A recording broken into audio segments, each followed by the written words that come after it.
Kapitel 15 Hilf anderen aus ihrem Grabkleid. Meinem Glauben werden Taten folgen. Ich will nicht passiv und gleichgültig durchs Leben gehen. Ich will für meine Werte, Überzeugungen und meinen Glauben einstehen. Ich will vorwärts gehen auf das zu, was Gott in mein Herz hineingelegt hat. Ich will den Glauben an Jesus nicht für mich behalten und verstecken.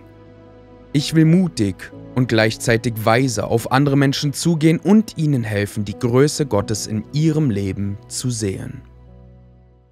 Gott stellt uns immer wieder Menschen in unser Leben, denen wir helfen können, das Gute, das er in sie hineingelegt hat, zum Vorschein zu bringen. Gott schenkt uns immer wieder Begegnungen, bei denen wir anderen mit seiner Liebe und seiner Güte dienen können. Er führt uns auch immer wieder in Situationen, in denen wir anderen helfen können, das Schöne zu sehen, das er für sie bereithält.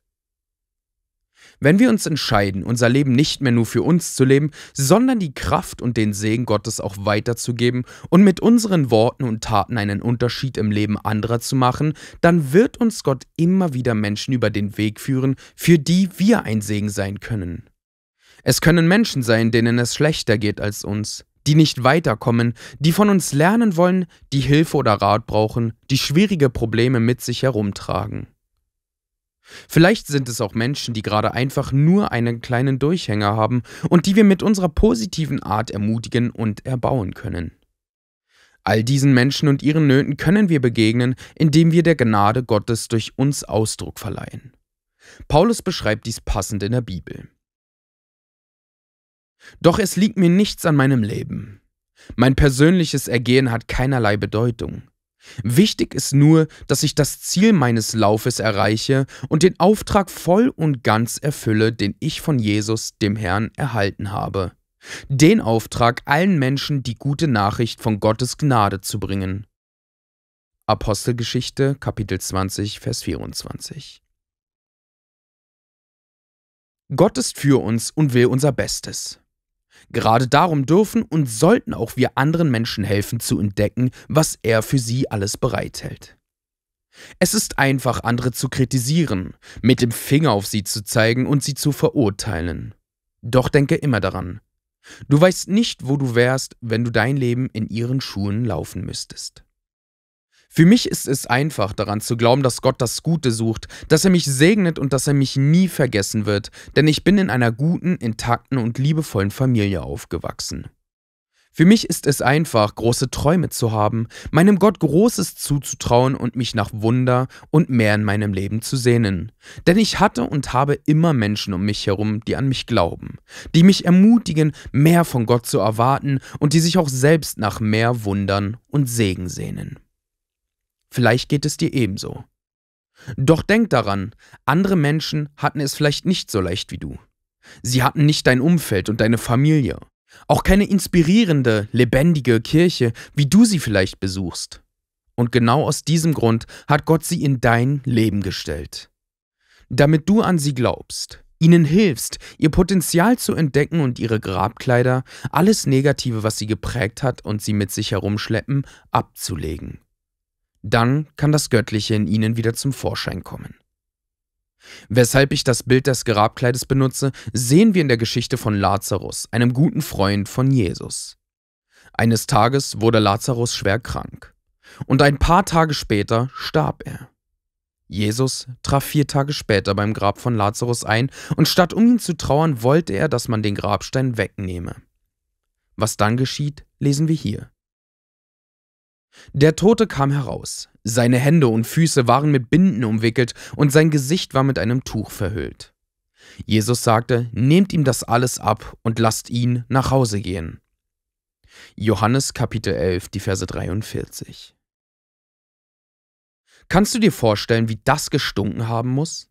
4 Tage lang lag Lazarus in seinem Grab und Jesus hatte die Frechheit, den Grabstein wegnehmen zu lassen. Alle waren entsetzt und fragten sich, was Jesus davor hatte. Jesus beantwortete ihre Frage, indem er Lazarus von den Toten zurück ins Leben holte. Ein unglaubliches Wunder und viele Menschen begannen dadurch an Jesus als den Sohn Gottes zu glauben. In der Geschichte finden wir noch ein anderes spannendes Detail. Jesus forderte die Beistehenden danach auf, Lazarus von seinen Grabkleidern zu befreien. Dem stinkenden Lazarus, der nach Tod und Verwesung roch, mussten nun die tiefgläubigen Juden die Totenkleider abnehmen. Das durften sie eigentlich gar nicht. Den Juden war es nämlich verboten, Tote zu berühren. Das machte sie unrein. Zählte jetzt dieser Lazarus noch als Toter? Im Bibeltext heißt es immerhin, der Tote kam heraus. Ich kann mir vorstellen, dass die Menschen zuerst ein bisschen verstört herumstanden, zurückhaltend und abwartend, wie die anderen reagieren würden, und dann ging zögerlich einer nach dem anderen zu Lazarus, um ihm die Grabkleider wegzunehmen. Auch wir sind sicher schon in Situationen gewesen, in denen wir uns gefragt haben, dürfen wir das? Dürfen wir Menschen, die das Leben nicht im Griff haben, einfach so lieben und ihnen mit der Gnade Gottes begegnen? Dürfen wir Menschen, die andere Werte, andere Vorstellungen, eine andere Einstellung zum Leben haben, als wir, einfach so mit Respekt und Liebe begegnen? Dürfen wir als gute Christen, Menschen, die das Leben nicht auf die Reihe bringen, die sündigen, die die Ehe brechen, die alles Mögliche anders machen, als wir es würden, einfach so annehmen und ihnen mit Liebe und Gnade begegnen? Dürfen wir? Ja, ganz klar. Wir dürfen nicht nur, wir sollten sogar. Denn Jesus hat sogar die frommen Juden ermutigt, den nach Tod stinkenden Lazarus die unreinen Grabkleider abzunehmen, um ihn zurück ins Leben zu bringen. So sind auch wir berufen, den Menschen um uns herum mit der Liebe und der Gnade Gottes zu begegnen und ihnen zu helfen, dass auch sie wieder das volle Leben, den Segen und die Fülle Gottes entdecken und sehen können. Denn wir alle haben Menschen in unserem Umfeld, die unsere Hilfe brauchen. Menschen, denen wir helfen können, ihre Grabkleider abzunehmen. Und ja, das stinkt. Das kann herausfordern. Das bringt uns aus unserer Komfortzone. Es ist nicht angenehm und entspricht nicht immer unseren Vorstellungen. Lass uns zu Menschen werden, die anderen Menschen mit Liebe, Gnade und Gottes Zuversicht begegnen und ihnen helfen, all das Gute zu sehen und zu entdecken, was Gott für sie bereithält. Doch wie machen wir das? Wie nehmen wir ihnen das Grabkleid weg? Indem wir sie annehmen, lieben und mit der Gnade Gottes reagieren, statt mit dem Finger auf sie zu zeigen. Nebenbei gesagt ist es eigentlich ein Zeichen eigener Schwäche, wenn wir mit dem Finger auf andere zeigen, Menschen kritisieren und runterputzen. Dies tut man meistens, weil man ein Problem mit sich selbst hat. Je mehr Menschen lästern, je mehr sie über andere herziehen, sie kritisieren und sie missgünstigt hinterfragen, umso mehr Dreck haben sie in ihrem eigenen Leben. Indem sie sich so verhalten, lenken sie einfach von ihren eigenen Fehlern ab. Darum mach du es nicht so. Uns ist vergeben. Jesus kam auf diese Welt nicht, um uns zu verurteilen, sondern um uns die Nähe Gottes, seinen Segen, seine Liebe und Gnade näher zu bringen.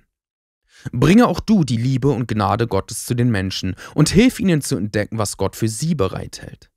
Statt mit dem Finger auf sie zu zeigen, nehmen wir ihnen das Grabtuch weg, indem wir sie umarmen und ihnen mit der Liebe und Gnade Gottes begegnen. Vor vielen Jahren habe ich mein 4. Buch geschrieben. Ja, hieß es, und es entstand, nachdem Gott mich in einem Prozess näher an sein Herz gezogen und mir seine bedingungslose Liebe offenbart hatte. Durch verschiedene Begebenheiten und Situationen lernte ich mich von Neuem auf diesen Gott einzulassen, der ein bedingungsloses Ja für uns hat. Einen Gott, der durchweg positiv ist, der uns jeden Tag von Neuem mit seiner Güte und seinem Segen begegnen möchte und der so viel Gutes für uns in unserer Zukunft bereithält. Dieser ganze Prozess floss in das Buch ein und ich erinnere mich noch gut daran, als ich es frisch gedruckt zum ersten Mal in meinen Händen hielt. Ich sah das große Ja auf dem Titelbild und Gott sagte zu mir: Könu, vergiss nie, ich habe ein großes Ja für jeden Menschen. Hilf den Menschen, allen, die ich dir und eurer Kirche anvertraue, dieses Ja zu entdecken und zu erkennen, dass ihnen vergeben ist. Hilf ihnen, all das Gute sehen und entdecken zu können, das ich für sie bereithalte. Von diesem Moment an entschied ich, dass ich alles geben möchte, damit die Menschen in unsere Kirche ermutigt werden, jeden Sonntag neue Hoffnung finden, immer wieder das Ja Gottes für ihr Leben entdecken und nach der Predigt gestärkt nach Hause gehen. Und damit ich nie vergesse, dass ich die Menschen mit meinen Predigten und unserer Kirche umarmen und nicht verurteilen will, habe ich mir ein Statement aufgeschrieben, was ich mit meinen Predigten erreichen will, und habe dies lange Zeit über meinem Bürotisch als Bild aufgehängt. Während all der Jahre sah ich diese Worte und sie erinnern mich daran, was für eine Art Kirche wir sind und wie wir den Menschen, die kommen, begegnen wollen. Mit dem Ja Gottes, das er für jeden von uns hat. Die Zeilen über meinem Schreibtisch lauteten: Meine Predigten. Ich will die Menschen ermutigen, sie bestärken und ihnen sagen, wie genial sie in den Augen Gottes sind. Ich will nicht auf das Negative eingehen, sondern auf ihr gottgegebenes Potenzial. Jeder ist ein Gewinner. Ich will beleuchten, was die Menschen sind und nicht, was sie noch nicht sind. Damit meine Predigten dieses Ziel auch wirklich erreichten und es den Menschen nachher tatsächlich besser ging als vorher, habe ich einen guten Freund gebeten, mir jeweils aufgrund meiner eigenen Vorgaben ein Feedback zu geben. Sonntag für Sonntag, über ein Jahr lang, schrieb er mir, wenn ich das Ziel nicht erreicht habe und doch noch mit einem Nebensatz den Menschen zu sagen versuchte, was sie alles falsch machten, statt sie mit der Liebe und Gnade Gottes durch meine Worte zu umarmen. Wie ich meine Predigten veränderte, können wir auch uns verändern. Wir können andere umarmen. Wir können an andere glauben, auch wenn sie nicht mehr an sich glauben. Wir können ihnen das Grabtuch abnehmen.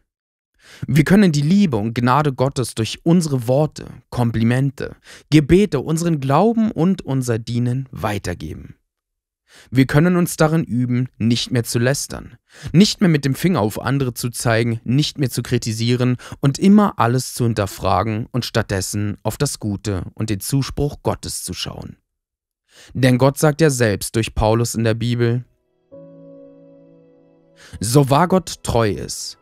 Was wir euch sagen, ist nicht Ja und gleichzeitig Nein. Denn der Sohn Gottes, Jesus Christus, den wir in eurer Mitte verkündet haben, ich selbst und Silvanus und Timotheus, hat nicht Ja und Nein zugleich verkörpert. In ihm ist vielmehr das Ja Wirklichkeit geworden. 2. Korinther Kapitel 1, Verse 18 bis 19. Entscheide dich, einen Unterschied im Leben anderer zu machen, indem du Schritte auf sie zugehst. Statt sie zu verurteilen, liebe sie. Statt ihnen zu sagen, was sie ändern sollten, glaube an sie. Statt mit ihnen über Werte und Vorstellungen zu streiten, lebe ihnen Gottes Liebe und sein Ja vor. Statt mit dem Finger auf sie zu zeigen, umarme sie und all das Schlechte, all das Schwere, Belastende, ihr Grabtuch, wird durch die Liebe Gottes nach und nach von ihnen abfallen.